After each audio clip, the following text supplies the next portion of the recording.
Die Minecraft Bedrock Edition hat am Mittwoch das große 26.20 Update bekommen und damit ihr genauestens wisst, welche Dinge dort dazugekommen und verändert wurden, gibt es heute alle wichtigen Features im Überblick. Denkt dran, durch ein kostenloses Abo verpasst ihr keine Minecraft News mehr und lasst gerne noch ein Like da, um den Schleimi zu unterstützen. Der erste große Punkt des Updates sind die Features vom kommenden Sommer-Update. Um diese Features aber in deiner Welt zu sehen, musst du bei Experimente Drop 2 2026 aktivieren. Danach findest du in deiner Minecraft-Welt solche Schwefelquellen an der Oberfläche. Darunter befinden sich dann diese Schwefelhöhlen, wo du Schwefelblöcke und auch Silberblöcke finden kannst. Aus diesen kannst du dann natürlich auch noch allesamt neue Blöcke craften. In den Höhlen werden aber auch solche Schwefelpools generiert, die giftige Gase erzeugen und Mobs wie auch Spielern den Übelkeit-Effekt verpassen. In den Höhlen spawnt auch diese neue Schwefel-Slime-Variante, denen du Blöcke geben kannst, wodurch er verschiedene Eigenschaften annimmt und etliche neue Möglichkeiten bietet. Dazu wurde auch die Knockback-Verzauberung angepasst und ist jetzt ähnlich konstant wie bei Java. Heißt also, dass Knockback abhängig vom Winkel, Schaden und Position des Angreifers andere Auswirkungen hat. Das Party-System ist nun auch vollständig released, aktuell noch in der Beta, aber du kannst jetzt bereits mit deinen Party-Freunden Welten betreten und dort gibt es jetzt sogar einen integrierten Party-Chat, wo ihr schreiben könnt. Und falls du Party-Leader bist, kannst du sogar alle Leute mit auf einem Real-Server nehmen. Übrigens gibt es jetzt auch einen RAM-Server-Hub, wo du ganz viele Übersichten hast. Dort kannst du unter anderem auch anderen Usern die Admin-Rolle ab sofort geben, die dann natürlich ebenfalls auch Zugriff auf die neuen Admin-Logs haben. Hier gibt es jetzt auch noch so ein Story-Feed als neues Social-Feature, was eigentlich auch ganz cool ist und ebenfalls eine Timeline, wo man die aktiven Spieler einsehen kann. Mit diesem Update hat Mojang aber auch den Grundstein für echte Custom Dimensions in Minecraft Bedrock gelegt. Und was das im Klartext bedeutet, zeige ich euch jetzt kurz. Ihr müsst euch vorstellen, früher war es so, dass wenn wir irgendwelche Add-ons gespielt haben und dann teleportiert werden an eine angebliche Dimension, war das meistens einfach irgendwo anders verteilt in der Minecraft-Welt, so 50.000 Blöcke entfernt als Beispiel. Jetzt können wir nämlich eigene Dimensionen registrieren und auch verwalten, statt nur bestehende Welten leicht zu verändern. Und damit können wir komplett neue Bereiche erschaffen mit eigener Atmosphäre, beispielsweise auch einem eigenen Himmel, eigener Generation und eigenen Regeln. Um das in der Praxis zu sehen, ich habe jetzt mal ein Add-on installiert. Wenn ich dann hier diesen Befehl eintippe, haben wir jetzt hier verschiedenste Teleportmöglichkeiten. Wir nehmen jetzt einfach mal als Beispiel die Void Arena und da wurden wir dann hintippen. Das ist jetzt wirklich nur ein kleines Beispiel. Hier könnte jetzt irgendetwas anderes sein. Das hier ist eine komplett eigenständige Minecraft-Welt. Wir sind jetzt nicht einfach in der Luft von der vorhandenen Minecraft-Welt von eben oder tausende Blöcke entfernt, sondern sprich wirklich in einer neuen Dimension. Wenn man sich technisch damit jetzt noch auskennt, kann man hier jetzt noch den Himmel ändern, die Partikel ändern und eigentlich alles ändern, was du möchtest. Und damit kannst du praktisch in eine Minecraft-Welt verschiedenste Dimensionen einfügen. Das hier ist jetzt auch nochmal so ein Beispiel, Endless Runner, einfach nur um das Ganze mal irgendwie zu verstehen. Aktuell ist das Ganze noch eher technisch und auch experimentell, aber die Richtung ist halt extrem interessant. Das Ganze ging natürlich schon jahrelang auf der Minecraft Java Edition, allerdings ist das jetzt auch ein riesiger Schritt für Bedrock und würde sozusagen die ersten Türen öffnen für auch neue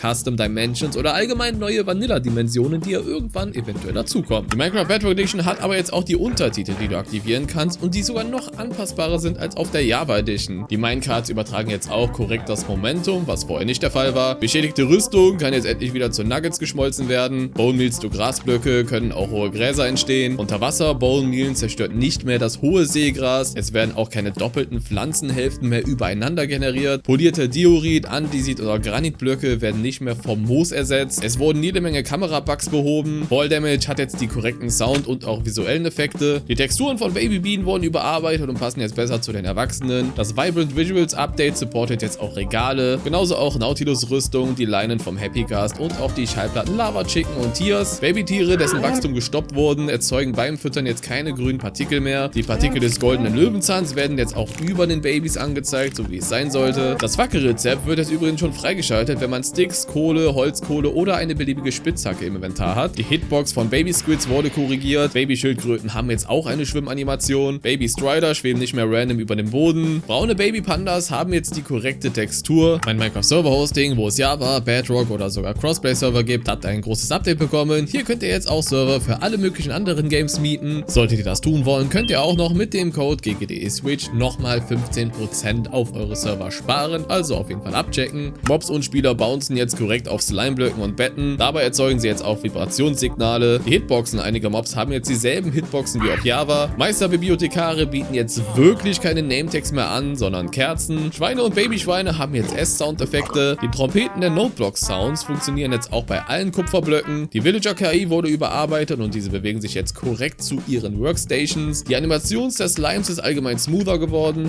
Der Emote-Screen wurde gefixt. Der nicht nicht vorhandene Waterlogged Block Sound wurde auch endlich mal gefixt. Die verschiedensten Emojis werden jetzt auch wieder bei Itemnamen angezeigt. Beim Shader-Update wurden auch etliche Bugs und Crashes behoben. Hast du das Ofen-Rezeptebuch aktiviert, werden Rezepte nun erst angezeigt, wenn du die entsprechenden Materialien hast und nicht sofort alle. Und die Pilze der Pilzkühe leuchten nicht mehr random im Dunkeln, wenn du im Licht stehst, was auch ein Bug war. Das waren eigentlich auch schon so mit die wichtigsten Änderungen des Bedrock-Updates. Schreibt auf jeden Fall mal in die Kommentare, wie ihr das Update so findet und ansonsten noch einen schönen Resttag. Bis zum nächsten Mal und auf Wiedersehen, Freunde.